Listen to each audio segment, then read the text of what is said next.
Hello students, welcome to ज्ञानम। कैसे हैं आप सब? आज हमने करना है मोस्ट एक्सपेक्टेड क्वेश्चंस जो यूजीसी में आ सकते हैं। तो चलिए देखते हैं कैसे कैसे इस साल यूजीसी में आने की क्वेश्चंस की एक्सपेक्टेशंस हैं। हाँ जी, फर्स्ट क्वेश्चन है अपना सीरीज़ का। तो सीरीज़ में देखते हैं, हमें बताना है यहाँ पर क्या आना है।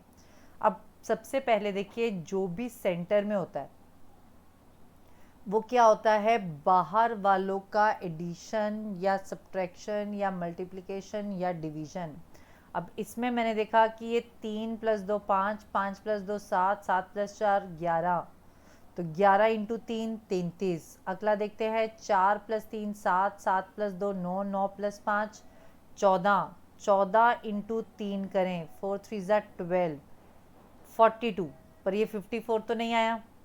तो अगर मैं इनका स्क्वायर करके ऐड करूं तो चेक करते हैं, 3 का स्क्वायर 9, 2 का स्क्वायर 4, 2 का स्क्वायर 4, 4 का स्क्वायर 16, ये 20 24, तो 33 आ गया।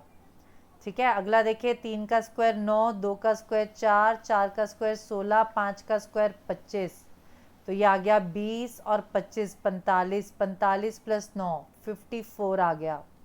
क्लियर? तो अब ऐसे ही मुझे यहाँ बताना है।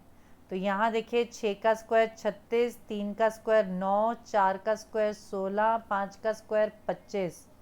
अब इनको ऐड करना है तो 36 + 9 45, 45 + 25 + 16।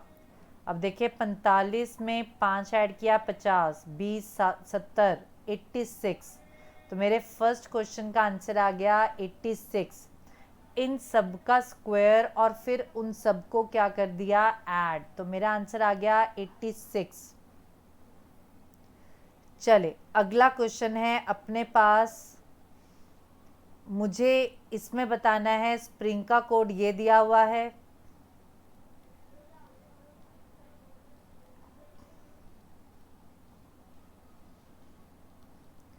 गॉन का कोड ये दिया हुआ है, साइन का कोड बताएं। स्प्रिंग का कोड ये दिया हुआ है, गॉन का कोड ये दिया हुआ है, साइन का कोड बताएं।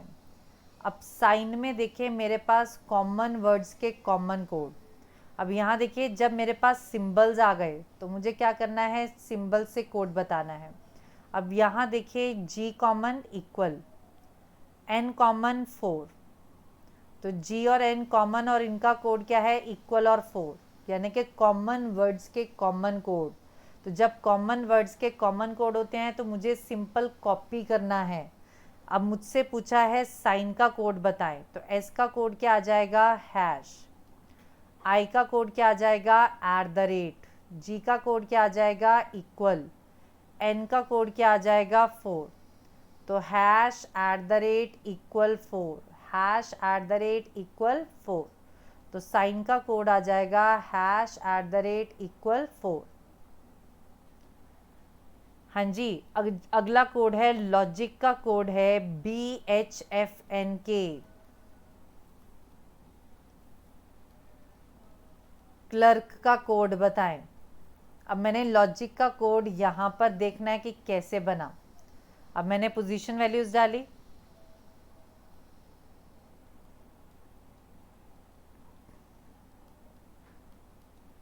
अब इसमें देखा 12 से 11 जम्बलिंग और प्रीसीडिंग लेटर, 15 से 14 7 से 6, 9 से 8 3 से 2। क्या हुआ, 12 से 11, 15 से 14, 9 7 से 6, 9 से 8, 3 से 2। जम्बलिंग भी हो रहा है और प्रीसीडिंग लेटर भी है, जम्बल भी है और एक -1 भी है। अब अगले में देखते हैं, पोजीशन वैल्यूज डालते हैं। 11 से 1 10, 18 से 1 17, 5 से 1 4, 12 से 1 11, 3 से 1 2। तो आंसर आ गया JQDKB, JQDKB। तो मेरा आंसर आ गया ए ऑप्शन, JQDKB। हाँ जी, अगला क्वेश्चन है डिस्टेंस एंड डायरेक्शन का। क्वेश्चन में कह रहा है दो फार्मर्स हैं पुलकित और ईशान, सनराइज के टाइम पे मिले। सनराइज के टाइम पे सन कहाँ होता है? ईस्ट में। शेडो कहाँ पड़ती है? वेस्ट में, ऑपोजिट डायरेक्शन। सो सनराइज के केस में सन ईस्ट में, शेडो वेस्ट में।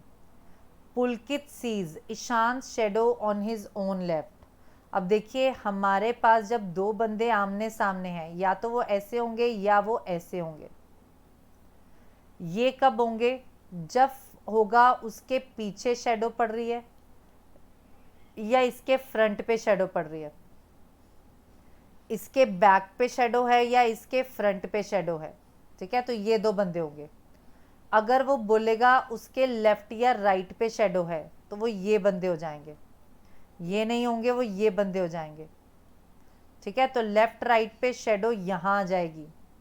अब देखिए जैसे कि ये दो बंदे हैं, तो इस पर्सन के ये लेफ्ट, ये बंदे का राइट, इसका ये राइट, इसका ये लेफ्ट।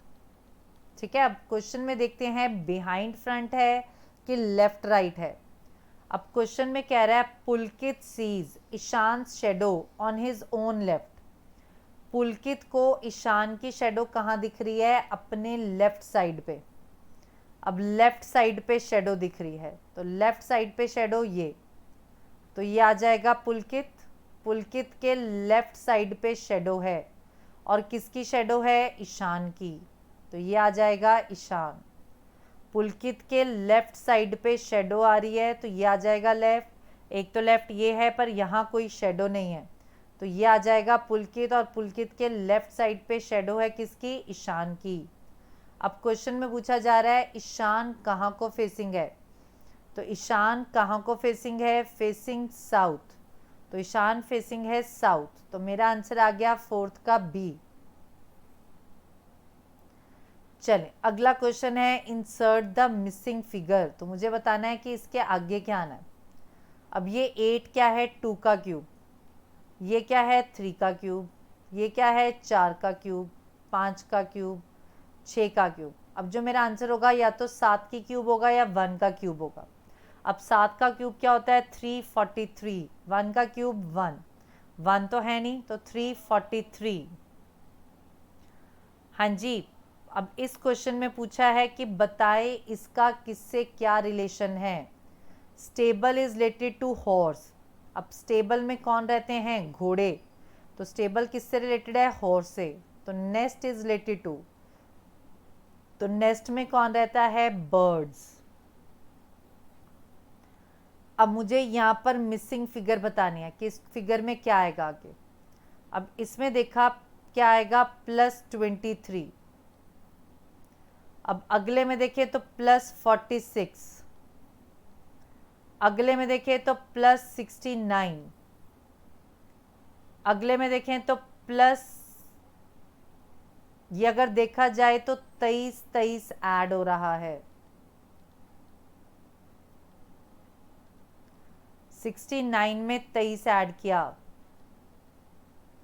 92। अब अगला देखेंगे तो +23, 2 और 3 5, 9 और 2 11, फिर +23, तो 8, 138 ऐड करना है मुझे। तो 789 में कितना ऐड करना है? 138।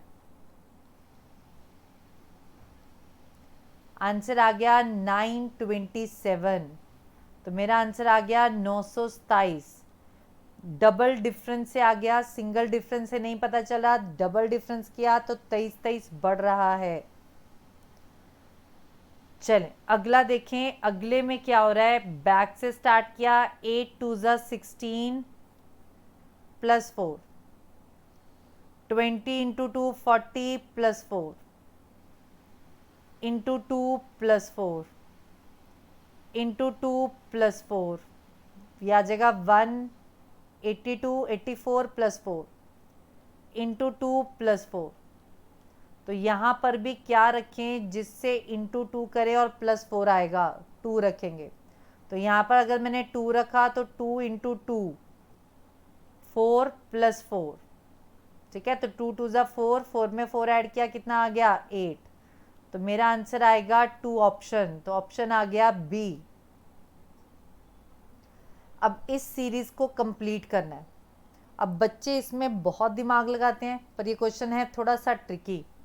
अब इसमें देखिए मेरे पास वॉवल हैं ए, ई, आई, ओ, तो अगला वॉवल क्या आएगा? यू। तो मेरा आंसर वो आएगा जिसमें यू सेंटर में हो। तो मेरा ऑप्शन आ गया सी, ए, ई, आई, ओ, यू, ये सारे वॉवल्स हैं, तो यू आ गया नेक्स्ट वॉवल, तो आंसर आ गया पुट। चलें अगला क्वेश्चन है अपना सिलॉजिज्म का। सिलॉजिज्म में क्या करते हैं? स्टेटमेंट्स को ड्रॉ करते हैं और फिर कंक्लूजन बताना है ट्रू है कि फॉल्स। तो पहला है some balls are rackets, some rackets are bats,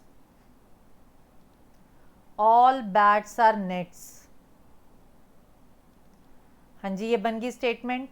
conclusion है नो। नो तो देखकर ही गलत हो जाएगा। क्यों? क्योंकि सारी स्टेटमेंट्स पॉजिटिव हैं, तो ये क्या हो जाएगा? गलत। ऑल रैकेट्स आर नेट्स, तो ऑल रैकेट्स आर नेट्स, ये भी गलत। मुझे क्या पता है? Some rackets are nets, some. All नहीं कह सकते क्योंकि मुझे सम की श्योरिटी है, ऑल की नहीं है। तो आंसर आ जाएगा नाइदर वन नाइदर टू, दोनों गलत हैं। तो मेरा आंसर आ गया सी ऑप्शन। अगला है all computers are printers, all printers are staplers, all staplers are scanners, all printers are scanners. सारे प्रिंटर्स क्या हैं? स्कैनर्स हैं, तो बिल्कुल सही। सारे प्रिंटर्स इसके अंदर और ये सारा इसके अंदर, तो सारे प्रिंटर्स स्कैनर्स के अंदर आ गए।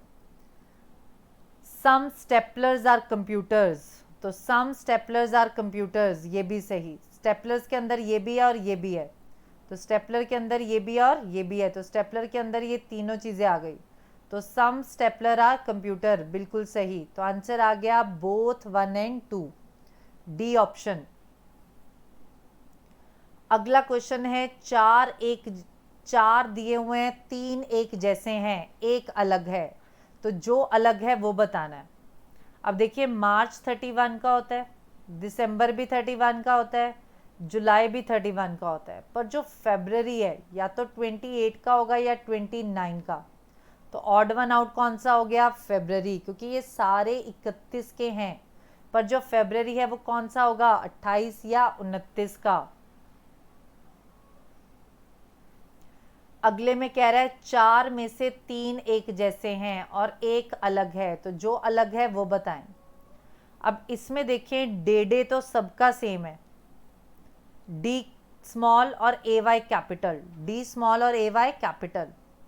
अब जो बाकी लेटर्स है एम ओ एन में, कुछ स्मॉल कुछ छोटे, कुछ स्मॉल कुछ बड़े, ट्यूज में भी कुछ स्मॉल कुछ बड़े, थर्स में भी कुछ स्मॉल कुछ बड़े, पर जो वेडनेस है वो सारा ही कैपिटल है। वेडनेस क्या है? सारा कैपिटल।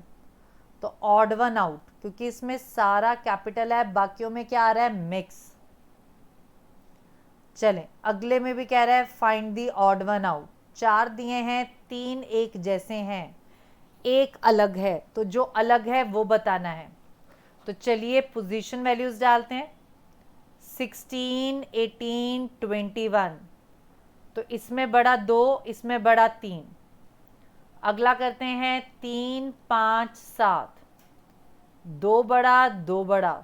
अब यहाँ पर 3 और 2 और 3 का गैप, यहाँ पर 2 2 का गैप। अगला देखते हैं 4, 6, 9, 2 और 3, 12, 14, 17, 2 और 3। तो ऑड वन आउट कौन सा हुआ? सी ई जी, क्योंकि इसमें 2 2 का गैप है, इधर भी 2 और इधर भी 2, और बाकियों में क्या हो रहा है? 2 3 का गैप। तो ऑड वन आउट क्या आ गया? सी ई जी। चलें अगला देखते हैं। अगले में 4 में से 3 एक जैसे हैं, एक अलग है, तो यहाँ डिफरेंस देखा 3 का, यहाँ देखा 5 का, यहाँ देखा 3 का और यहाँ देखा 4 का। यहाँ 3 और यहाँ 4, यहाँ 3 और यहाँ 4, तो ऑड वन आउट कौन सा आ गया? ये वाला, क्योंकि यहाँ पर 3 और यहाँ पे कितना आ गया? 5। यहाँ 3 और 4, 3 और 4, 3 और 4, तो ऑड वन आउट हो गया 3 और 5। हाँ जी, अब इस क्वेश्चन में कह रहा है कि इसको सीक्वेंस वाइज लगाएं। ठीक है, अब सीक्वेंस वाइज लगाना है। Yarn, plant, sari, cotton, cloth. अब देखिए जो साड़ी है वो बिल्कुल एंड में तैयार होगी, तो आंसर इन दोनों में से आएगा, ए या सी।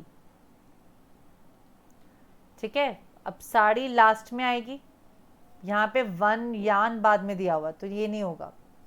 अब अगर मैं पहला ऑप्शन चेक करूं, सबसे पहले कह रहा है प्लांट, प्लांट से क्या बना? कॉटन। अब कॉटन से बनेगा यान, फिर बनेगा क्लोथ। ठीक है, तो मेरा आंसर आएगा 2, 4, 1, यानी कि ए ऑप्शन। सी ऑप्शन में कह रहा है 2, 4, 5, पहले क्लोथ फिर यान, तो पहले क्या बनेगा? कॉटन से यान फिर क्लोथ, तो मेरा आंसर आ गया ए ऑप्शन। इन क्वेश्चंस को अगर आप बाय ऑप्शंस करें तो इजीली क्रैक कर पाएंगे। चलिए, अब इस क्वेश्चन में देखिए क्या हो रहा है। अब इसमें मैंने आपको बताया था आपने इसको 2 में, 3 में, 4 में डिवाइड करना है। अब इस क्वेश्चन में देखिए क्या हो रहा है, डबलिंग हो रही है, सी सी, ए ए, बी बी, सी सी। अब यहाँ देखा बी बी, सी सी, ए ए, सी सी, ए ए, बी बी, ए ए, बी बी। ठीक है, तो डबल हो रहे हैं, बी भी डबल, सी भी डबल, ए भी डबल। तो जो मैंने ऑप्शंस में फिल किया वो आएगा। मैंने क्या भरा? B A C A B, B A C A B, तो आंसर आ गया C option, B A C A B. चलें, अगला क्वेश्चन है ब्लड रिलेशनशिप का। ब्लड रिलेशनशिप के क्वेश्चंस मैंने आपको बताया हम ट्री बना के भी कर सकते हैं और एज्यूम करके भी। तो आज हम करेंगे ट्री बनाकर। Showing the lady in a park, एक लेडी को शो किया पार्क में। कमल बोला शी इज द डॉटर, ये बेटी है। किसकी बेटी है? माई ग्रैंडफादर्स ओनली सन। कमल ने कहा ये बेटी है किसकी? मेरे दादाजी के ओनली सन की। मेरे दादाजी का ओनली सन मतलब कमल के पापा, उसकी बेटी है। तो कमल की ये क्या हो गई? बहन। अब क्वेश्चन में पूछ रहे हैं कमल इस लेडी का क्या लगा, तो कमल इस लेडी का क्या लगा? ब्रदर। तो मेरा आंसर आ गया कमल इसका क्या लगा? ब्रदर। दोबारा देखें, लेडी को पॉइंट आउट किया पार्क में, कमल ने कहा ये बेटी है। किसकी बेटी है? मेरे दादाजी के ओनली सन की। मेरे दादाजी का ओनली सन मतलब उसके पापा की बेटी है, तो उसके पापा की बेटी है, तो कमल की क्या हो गई? बहन। तो कमल इसका क्या लगा? ब्रदर। चलें, अगला क्वेश्चन है pointing to a man, man को पॉइंट आउट किया। वुमेन बोली ही इज द ब्रदर, ये भाई है। किसका भाई है?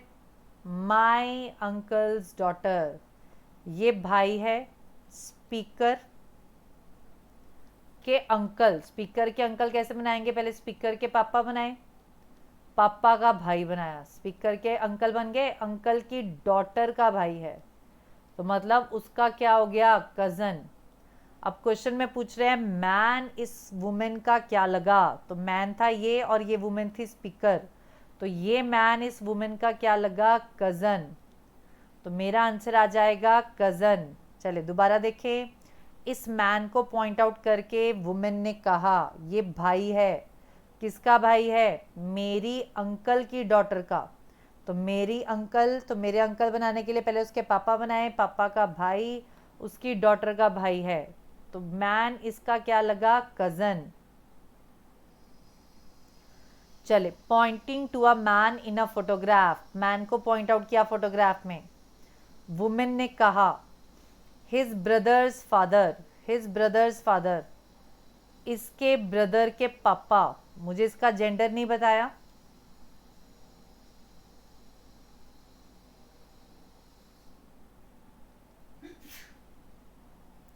हिज ब्रदर, ये मेल है क्योंकि हिज वर्ड लिख दिया, हिज ब्रदर्स फादर, इसके भाई के पापा, इसके भाई के पापा, ये कौन है? Only son of my grandfather, ये इकलौता बेटा है मेरे ग्रैंडफादर का। उसने बोला ये इकलौता बेटा है मेरे ग्रैंडफादर का, मेरे ग्रैंडफादर का इकलौता बेटा। मतलब ये आपस में क्या हो गए? बहन भाई, क्योंकि इकलौता बेटा है मेरे दादाजी का, तो मेरे दादाजी का इकलौता बेटा मतलब उसका भाई, सॉरी उसके पापा के ये इकलौते बच्चे हो गए आपस में। अब क्वेश्चन में पूछ रहा है वुमेन इस मैन की क्या लगी, तो वुमेन इस मैन की क्या लगी? सिस्टर। तो आंसर आ गया बी। दोबारा देखें, pointing to a man, man को पॉइंट आउट किया, वुमेन बोली हिज ब्रदर्स फादर, इसके भाई के पापा, ये कौन है? इकलौता बेटा है मेरे दादाजी का, मेरे दादाजी का इकलौता बेटा। तो ये आपस में क्या हो गए? बहन भाई। हाँ जी, course of action, course of action में क्या बताते हैं? प्रॉब्लम का सल्यूशन। मेरे पास एक स्टेटमेंट दी हुई है और नीचे 2 एक्शन दिए हुए हैं, तो मुझे प्रॉब्लम का सल्यूशन बताना है। The performance of Indian athletes in last Olympic games has been dismal. वो कह रहे जो परफॉर्मेंस थी इंडियन एथलीट्स की लास्ट ओलंपिक गेम्स में अच्छी नहीं थी, तो क्या करना चाहिए? स्पोर्ट्स पार्टिसिपेशन कंपलसरी कर देना चाहिए हर एक स्कूल में। बिल्कुल सही कह रहा है। देखिए उसने बोला स्कूल में कंपलसरी करना है, बच्चों को कंपलसरी करना है ये नहीं बोला। उसने कहा हर एक स्कूल से कुछ बच्चे आने चाहिए बाहर, तो स्पोर्ट्स पार्टिसिपेशन क्या कर देना चाहिए? कंपलसरी कर देना चाहिए स्कूल्स में। Sports as a career should be made more lucrative, sports as a career को भी मोर लुक्रेटिव दिखाना चाहिए।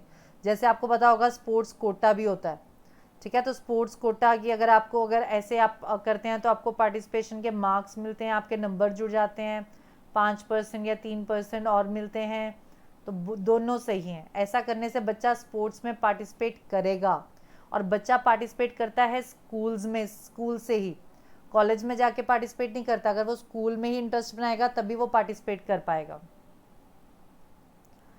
चलिए अगला है, companies investing billions of dollars in computers and equipments upgrades have experienced a disproportionately small increase in white collar productivity. अब देखिए ये वाइट कॉलर प्रोडक्टिविटी क्या और ब्लू कॉलर प्रोडक्टिविटी क्या है? वाइट कॉलर होते हैं मैनेजर्स, ब्लू कॉलर्स होते हैं लेबरर्स। अब आप इसको कैसे याद रखेंगे? अगर लेबरर्स वाइट कलर के कपड़े डालेंगे तो गंदे हो जाएंगे, तो वो वाइट कॉलर नहीं होते, ब्लू कॉलर होते हैं लेबरर्स। वाइट कलर्स कौन से होते हैं? मैनेजर्स, ठीक है, वाइट कॉलर क्या होंगे? मैनेजर्स। तो मैनेजर्स वाइट कॉलर डालते हैं और ब्लू कॉलर्स हो गए लेबरर्स।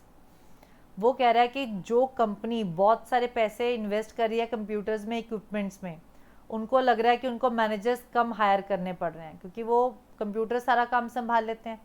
अब इसका सोल्यूशन बताना है। Less computers should be employed, कम कंप्यूटर्स एम्प्लॉय करने चाहिए। बिल्कुल गलत, कंप्यूटर्स तो अब आजकल तो चाहिए। कंपनीज को लेबरर ज़्यादा हायर कर लेने चाहिए, ये भी नहीं है। तो आंसर आ जाएगा नाइदर 1 नाइदर 2, सी दोनों नहीं है। चले अगला है, रिचर्ड है 15th फ्रॉम फ्रंट।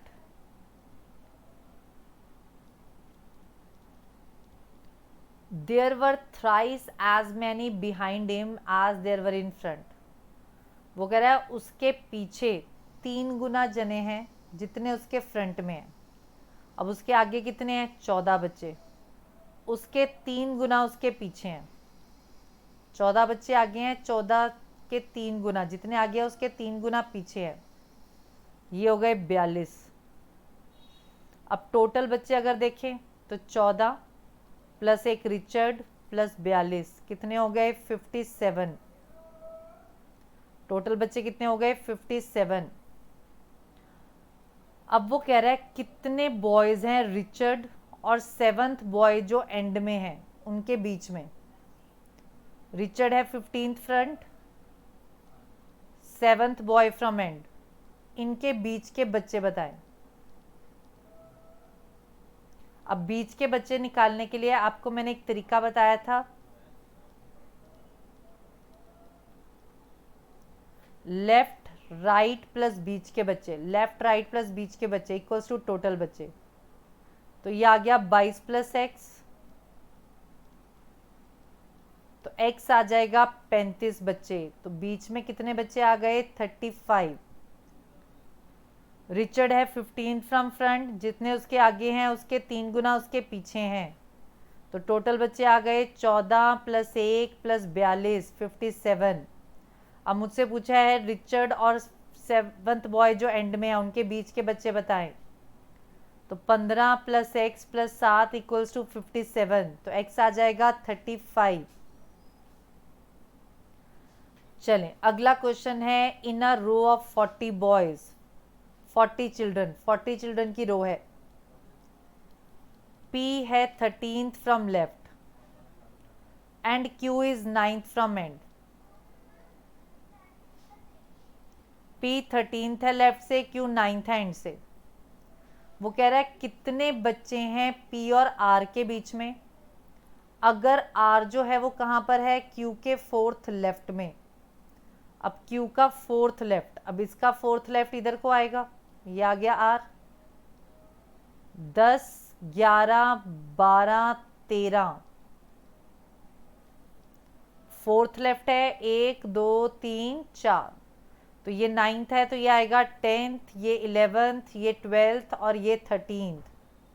अब एक 13th लेफ्ट है और एक 13 एंड है, इनके बीच के बच्चे बताने हैं। तो मैंने आपको अभी बताया बीच के बच्चे निकालने के लिए एक left plus right equals to total बच्चे। तो 26 प्लस एक्स, तो x कितना आ जाएगा? 14। तो बीच के बच्चे कितने आ जाएंगे? 14।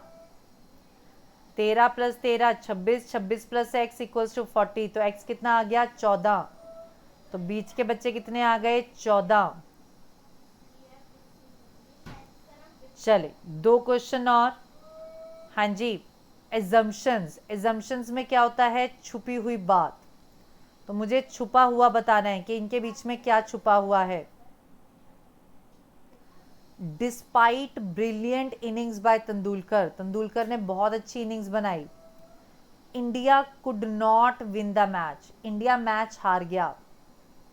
अब इससे क्या चीज एज्यूम हो रही है ये बताना। अब brilliant innings is likely to help a country win a match, बिल्कुल सही। जो ब्रिलियंट इनिंग्स है वो कंट्री को हेल्प करता है मैच जीतने में। इंडिया लॉस्ट द मैच, अब देखिए मेरे पास ये चीज साफ साफ दी हुई है। मैंने अभी आपको चैप्टर बताया एजम्पशन में क्या बताना होता है? छुपा हुआ, हिडन ट्रुथ।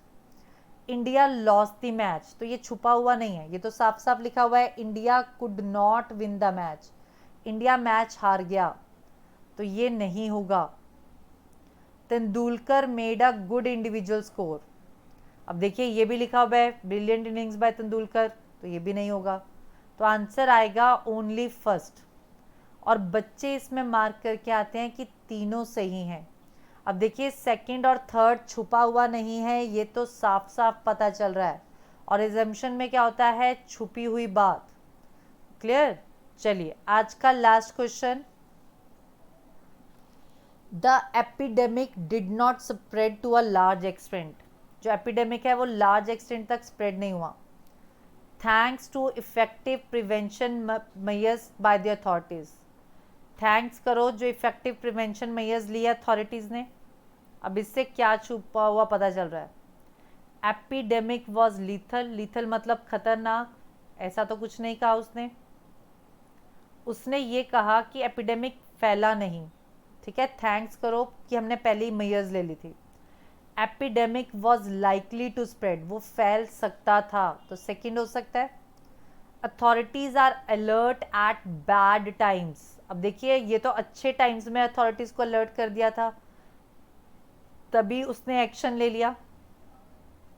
बैड टाइम्स नहीं, गुड टाइम्स आना चाहिए था यहाँ पे, तो ये होता, ठीक है। तो मेरा आंसर आ जाएगा ओनली सेकंड इज इम्प्लिसिट, तो मेरा आंसर आ जाएगा ओनली सेकंड, ठीक है। Authorities are alert at good times होता तो ये भी होता, लाइकली टू स्प्रेड, फैल सकता था पर बचाव हो गया। क्लियर?